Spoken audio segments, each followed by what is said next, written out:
I am reading Life in the World Unseen by Anthony Borgia. This is coming to the end of the second part of this book. The first part was Beyond This Life. It had 10 chapters which I've read and uploaded. I'm now on the second part, which is Life in the World Unseen. It's been a fascinating journey.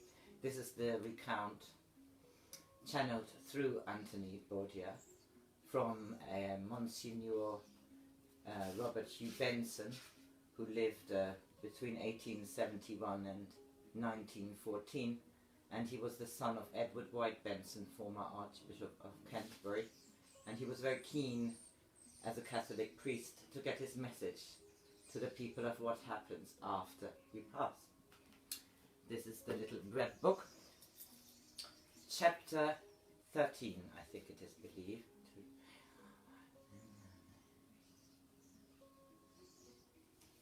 Chapter 13. Spirit Influence.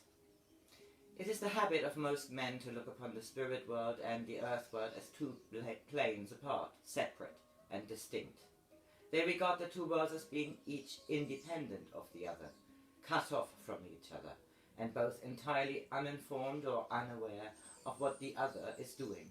That the spirit world could possibly have any influence upon the earth world to the latter's advantage is demonstrated to be altogether false by the state of universal disorder that exists throughout the entire earth world. There is another school of thought, consisting of those who have made a superficial study of what they call occultism. These people believe that the earth would, being indisputably very earthy, and the spirit world being incontrovertibly very spiritual, the two worlds are, for these reasons, automatically inhibited from anything like intercommunication. But these lines of thought are questionably wrong. The two worlds, yours and ours, are in constant and direct communication, and we are fully aware of what is occurring upon the earth plane at all times. I do not for 1 minute say that we, all of us, know what is taking place with you. Those of us who are in active communication with you are conversant with your personal affairs and with the affairs of your world in general, while the rest of us here, who have no further active interest in the earth plane since we left it, may be unaware of many things in connection with it. Those wise beings in the higher realms are in possession of all knowledge of what is transpiring upon earth. I would like to indicate one or two channels through which the influence of the spirit world is exerted upon the earth world. First, we might take this influence in a very personal way. Every soul that has been and is to be born upon the earth plane has allocated to him or her a spirit guide. In past ages, some ideas must have filtered through into the minds of the early churchmen, since they adopted the pious notion of giving to every incarnate person an unseen protector whom they called a guardian angel. These guardian angels sometimes found their way into contemporary art, where the artist drew a somewhat vapid individual habited in glistening white garments and supporting from his shoulders a pair of enormous wings. The whole conception would suggest, by its very implications, of a remoteness, or a great gulf between the guardian angel and the soul he was supposed to be guarding. He would, one might say, be unable to draw very near his charge because of extreme spiritual refinement upon the one hand and repelling earthly grossness upon the other. Let us turn from this inaccurate figment of the artist's brain to something a little bit more practical. Spirit guides constitute one of the grandest orders in the whole organization and administration of the spirit world. They inhabit a realm of their own, and they have all lived for many centuries in the spirit world. They are drawn from every nationality that exists upon the earth plane, and they function regardless of nationality. A great many of them are drawn from eastern countries and from the North American Indians too, because it has always been the case that dwellers in those regions of the earth world were and are already possessed of psychic gifts themselves, and were therefore aware of the interrelationship of our two worlds. The principal guide is chosen for each individual on the earth plane in conformity with a fixed plan. Most guides are temperamentally similar to their charges in the latter's finer natures. But what is most important, the guides understand and are in sympathy with their charges' failings. Many of them indeed had the same failings when they were incarnate, and among other useful services they tried to help their charges overcome those failings and weaknesses.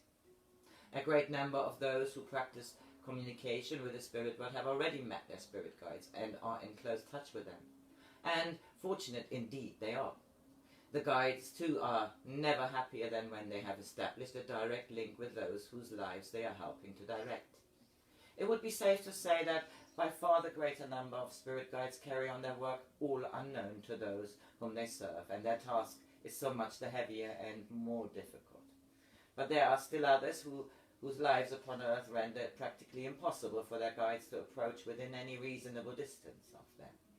It naturally saddens them to see the mistakes and follies into which their charges are plunging themselves, and to be obliged to stand aloof because of the thick wall of material impenetrability,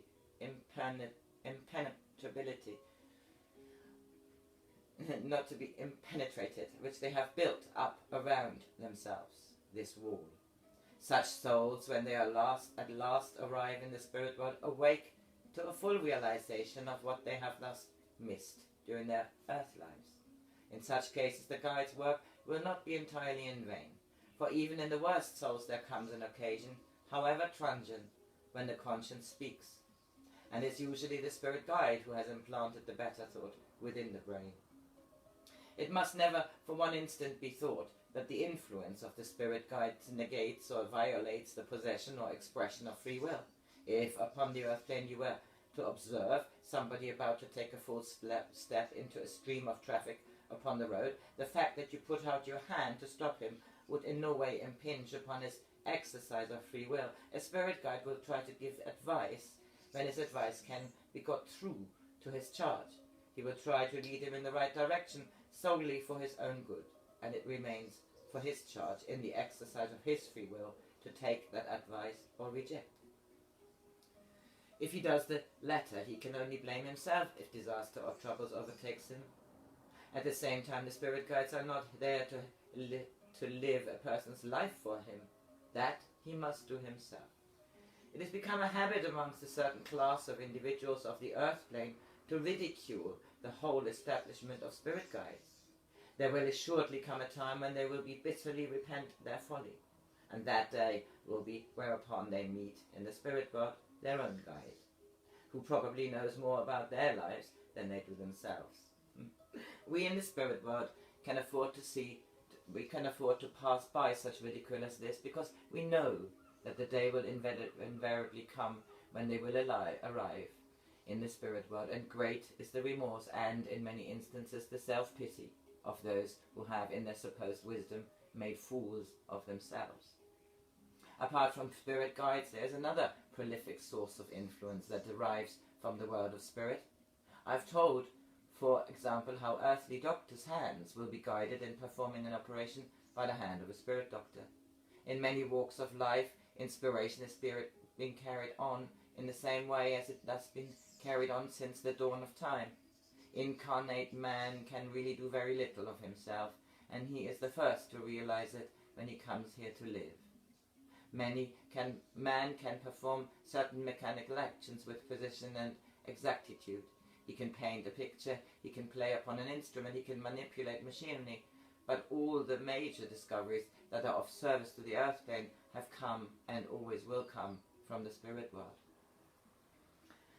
If man, employing his free will, chooses to put those discoveries to base ends, then he can thank himself for the calamities that follow. Inspiration devoted to whatever cause or pursuit comes from the world of spirit and from nowhere else.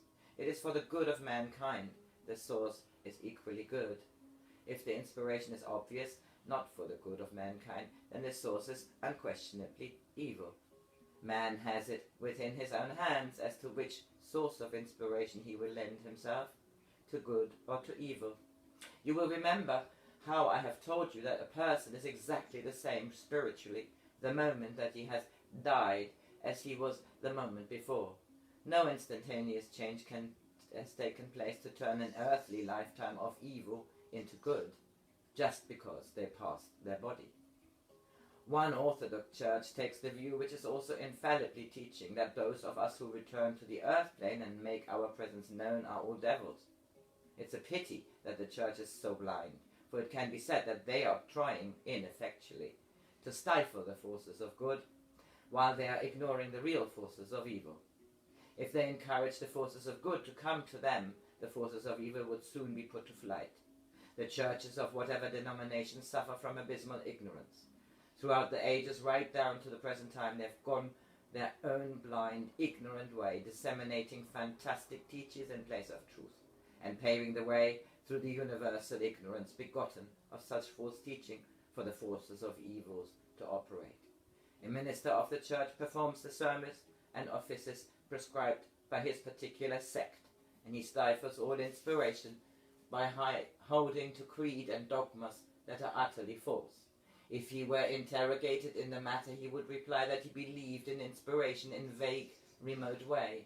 In the long run, he would find it much less trouble to borrow the religious thoughts of some other incarnate person and rely upon his own cleverness for any original thought. But to suggest that the spirit world has any influence upon the earth world other than evil would be totally against that person's principles. It is a strange habit of mind that persists in the belief that it is always the forces of evil from the spirit world that try to make their power felt upon the earth plane. The forces of evil are attributed with powers which, it would seem, are denied to the forces of good. Why? And why are the churches more mortally afraid to try the spirits, as they are advised to do in the very book upon which they place so much reliance? They ignore this text and point a warning finger to the supposed woman of Endor. The spirit world works constantly to make its power and force and presence felt by the whole earth world, not only in personal matters, but through individuals into a wider sphere for the good of nations and national politics. But so little can be done, because the door is usually closed to the higher beings of the spirit world, whose range of vision and whose wisdom and knowledge and understanding are vast. Think of the evils that could be swept from the face of the earth under the immensely able guidance of wise teachers from the spirit world. The world of spirit does its best through the limited channels available, but it is safe to say that there is no problem upon the earth plane that could not be solved by the help and advice and experience of those beings I have just mentioned. But it would involve one thing: an implicit adherence to whatever they advised or advocated. Many a leader, either of a nation's affair or of religious thought, who is here with us in the spirit world, is filled with sorrow when he looks back upon the wasted opportunities for bringing about a revolutionary change for the betterment of his fellow countrymen. He will confess, she will confess, that he had the plan in his mind. He did not know then that it had been impinged thereupon by the spirit world, but he had allowed himself to be overruled. These souls sigh for the state into which humanity has degraded itself. Humanity has, in effect, allowed the evil forces to dictate to it. But the evil ones, so beloved by the churches, have appeared in a different direction from that which those same churches allege that they come. The men and women who practice communication with us in all seriousness and earnestness, and who enjoy happy meetings with their spirit friends as well as with noble teachers from the higher spheres, are accused of dealing with devils. That is rubbish. The real devils are far too busy elsewhere, in places where they can produce far greater results to their own evil satisfaction. You will say that my outlook seems rather pessimistic, that really, after all, the earth world is not so bad as I paint it. That is perfectly true, because we have managed to get through to the earth world just one or two of our ideas and thoughts and precepts. But it can safely be said that in spite of universal earth world disorder, had we withdrawn every element of our influence, the earth world would, in a very brief time, be reduced to a state of complete and absolute barbarity and chaos. And the reason is that man thinks he can get along nicely by his own powers and volition. He is conceited enough to think that he requires no help from any source whatsoever. As for assistance from the spirit world, if such a place exists, it is unthinkable. If there is such a place as the spirit world, it is fully time enough to begin thinking about about it when it arrives there. What is that? If there is such a place as the spirit world, it is fully time enough to begin thinking about it when one arrives there. For the present, then, they are so superior that they know everything and can manage their own affairs perfectly well without the help of a shadowy spirit world. And when many men arrive and many women arrive here in the same world of spirit that they scorned, they see their own littleness and the littleness of the world they have just left. But small though the earth world may be, man still needs help in conducting its affairs, and that is another discovery that he makes and she makes when they come here. The earth world is beautiful, and life upon it could be beautiful as well, but man steps in and prevents it. The spirit world is surprisingly beautiful, more beautiful than the mind of man incarnate can possibly imagine. I have tried to show you a glimpse or two of it, but your world looks very dark to us, and we try very hard to bring a little light to it. We try to make our presence known, our influence felt. Our influence is great, but it has yet to be increased far, far beyond its present range. When we and our world gain full acceptance, you will then know what it means to live upon the earth plane.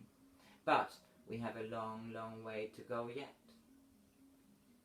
This was experienced 100 years ago, because more than 100 years ago, because Monsignor died in 1914. I don't know when he got finally through to Anthony Borgia, because he had to earn that, and he did, because he wrote this. Well, Anthony Borgia did, but it was channeled from Monsignor, the Catholic priest. Anyway, there is one more chapter, I think, and that is the highest realms, and I'll save that for later. Enjoy today.